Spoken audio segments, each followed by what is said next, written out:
12 horas e 43 minutos, voltamos com Rede Notícia e vamos conversar agora com os dirigentes do Sindeletro, o Emerson Andrada, e do Sindiágua, o Eduardo Pereira. Na pauta, a possibilidade de federalização ou privatização de duas empresas extremamente importantes para o nosso estado, CEMIG e Copasa. Obrigado por vocês estarem aqui. A gente vem discutindo essas questões há um bom tempo, né, Janaína? Quem nos assiste no Rede Notícias sabe disso. E sempre a gente tem ouvido todas as vozes. Ouvimos vários deputados, tanto da base como da oposição. Ouvimos o vice-governador do estado de Minas Gerais, né? E várias outras pessoas. O pessoal do Sindifisco esteve aqui para poder falar sobre esse assunto. E agora a gente está recebendo representantes de quem trabalha nessas duas empresas. Vou começar com o pessoal do Sindiágua, porque a Copasa está mais, né, à tona dessa questão. Ontem mesmo foi lido no plenário da Câmara o projeto de lei enviado pelo governador Romeu Zema, que prevê a privatização da companhia. A PEC da Copasa está caminhando. Como é que vocês veem essa situação? Nessa justificativa para poder vender a companhia, o governo do estado diz que a Copasa nem o estado tem dinheiro para poder se ajustar às necessidades do novo marco regulatório do saneamento básico. Como é que vocês, funcionários de carreira da empresa, veem essa situação? Boa tarde. Boa tarde, André. Boa tarde, Janaína, companheiro Emerson. Na verdade, há uma incoerência muito grande na narrativa do governo do estado e com o que acontece na companhia, na Copasa. A Copasa anunciou um investimento de 17 bilhões de reais nos próximos 4 anos. E isso aí supera qualquer meta de investimento que precisa para o Marco Legal de Saneamento. Lembrando que o Marco Legal de Saneamento, a Lei 14.026, ela dita regras claras para universalizar o saneamento até dezembro de 2033. E exige uma outra coisa, um outro elemento, que é que as empresas têm que apresentar a capacidade econômico-financeira, ou seja, mostrar que tem dinheiro para estar no setor. No caso da Copasa, ela é uma empresa altamente lucrativa e altamente eficiente nesse sentido. Então, a eficiência da gestão financeira da empresa, ela é muito forte.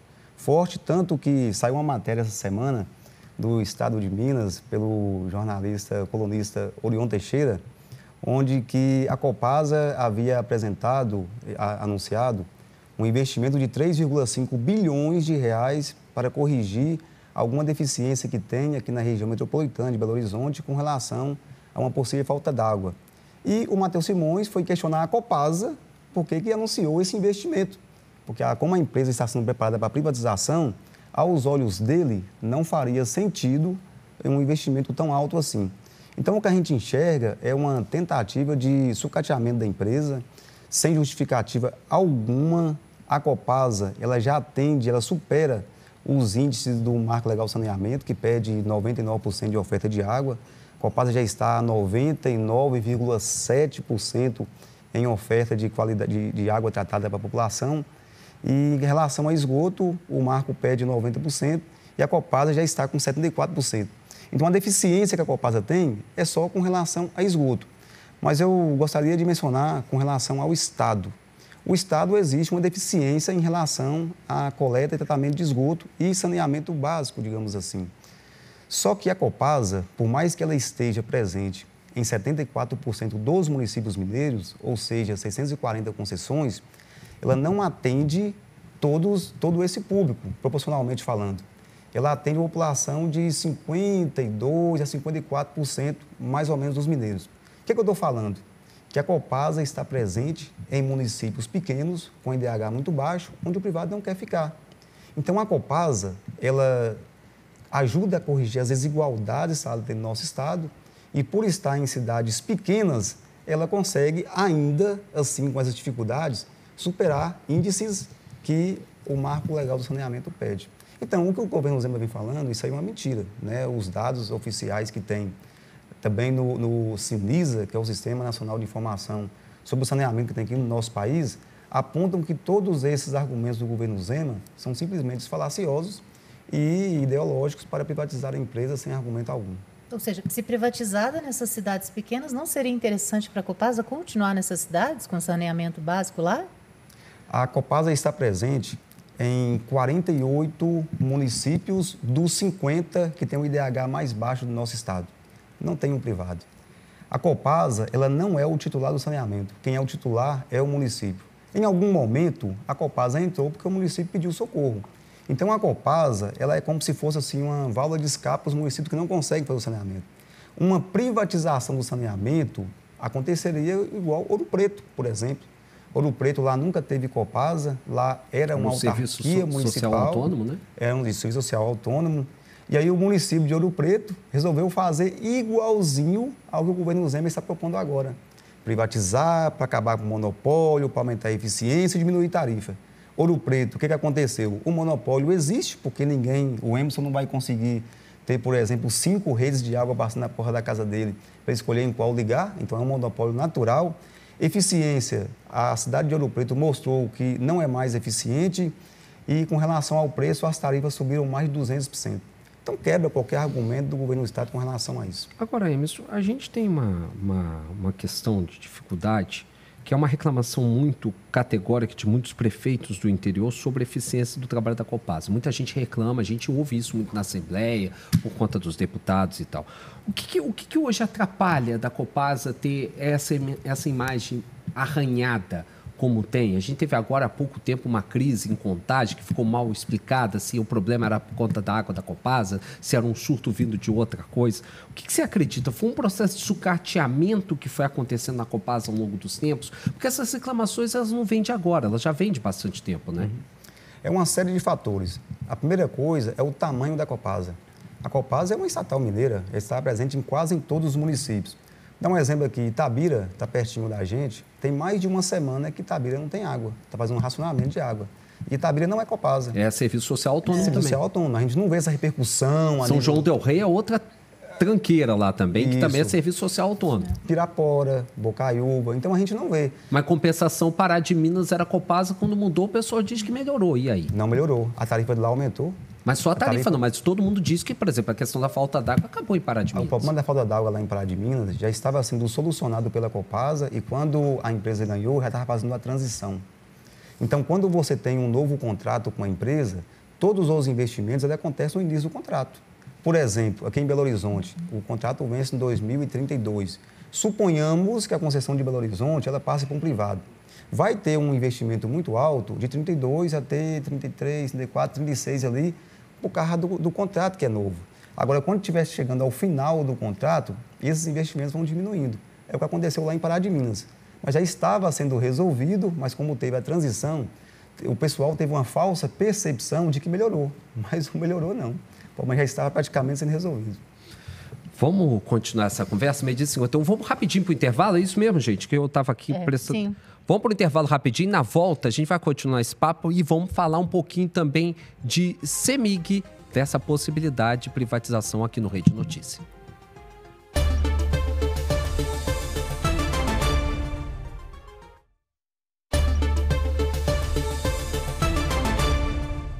Doze horas e 53 minutos, estamos de volta conversando com os dirigentes do Sindeletro, Emerson Andrada, e do Sindiágua, Eduardo Pereira. Eduardo, só para a gente finalizar aqui esse bate-papo em relação à Copasa, a gente tem escutado muita reclamação da população e visto também muita falta de água aqui em Belo Horizonte, na região metropolitana, centenas de bairros por causa de manutenção emergencial, né? De um dia para o outro começa a faltar água aqui nos bairros. Isso também é por causa do sucateamento da empresa? Como é que se explica isso, a Copasa? A população reclama com razão, né? A população e prefeito reclamam com razão.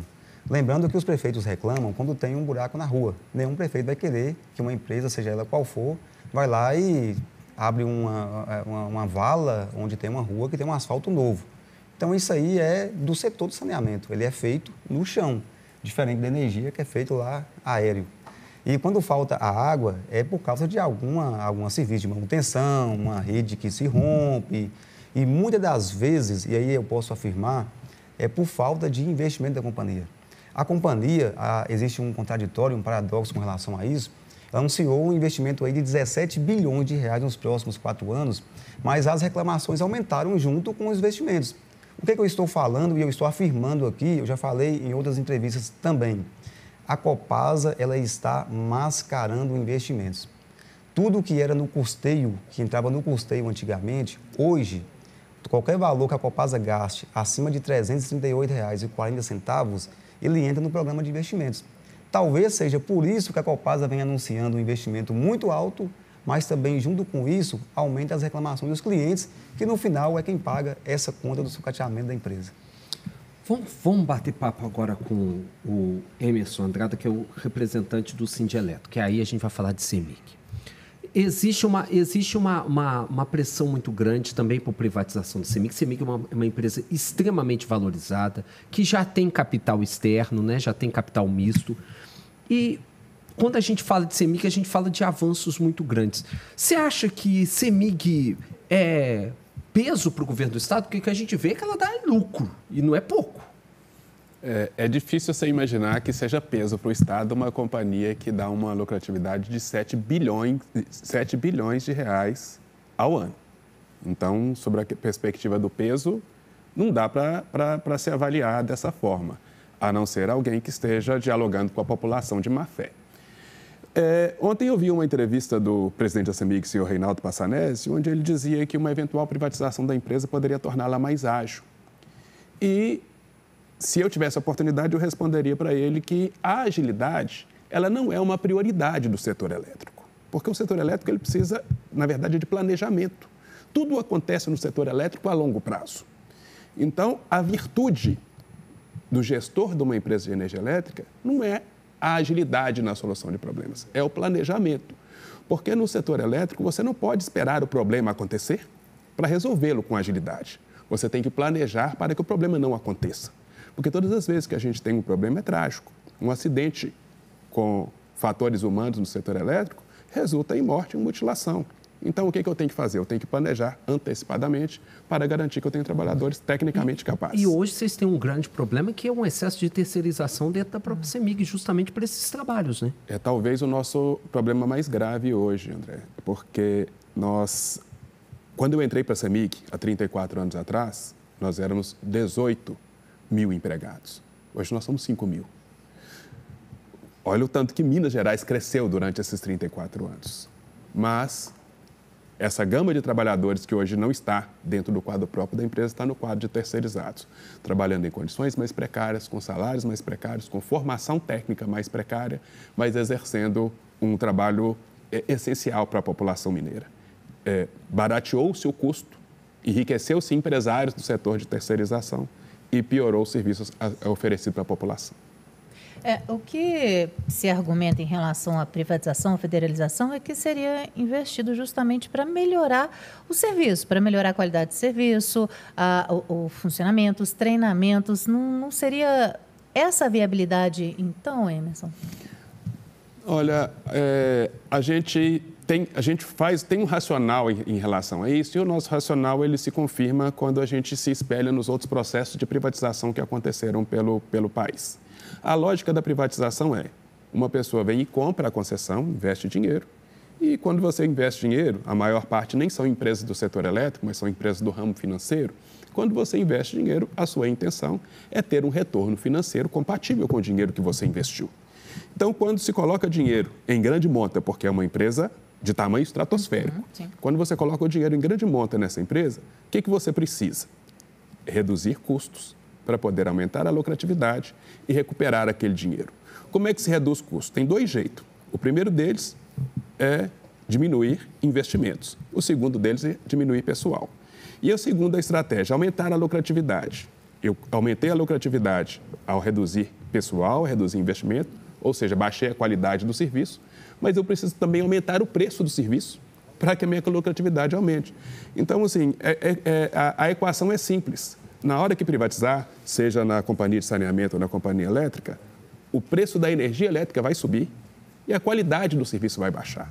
É isso que nós estamos vendo em São Paulo. São Paulo teve uma pequena chuva na segunda-feira e 1 milhão de pessoas sem energia elétrica. E não foi a primeira vez, né?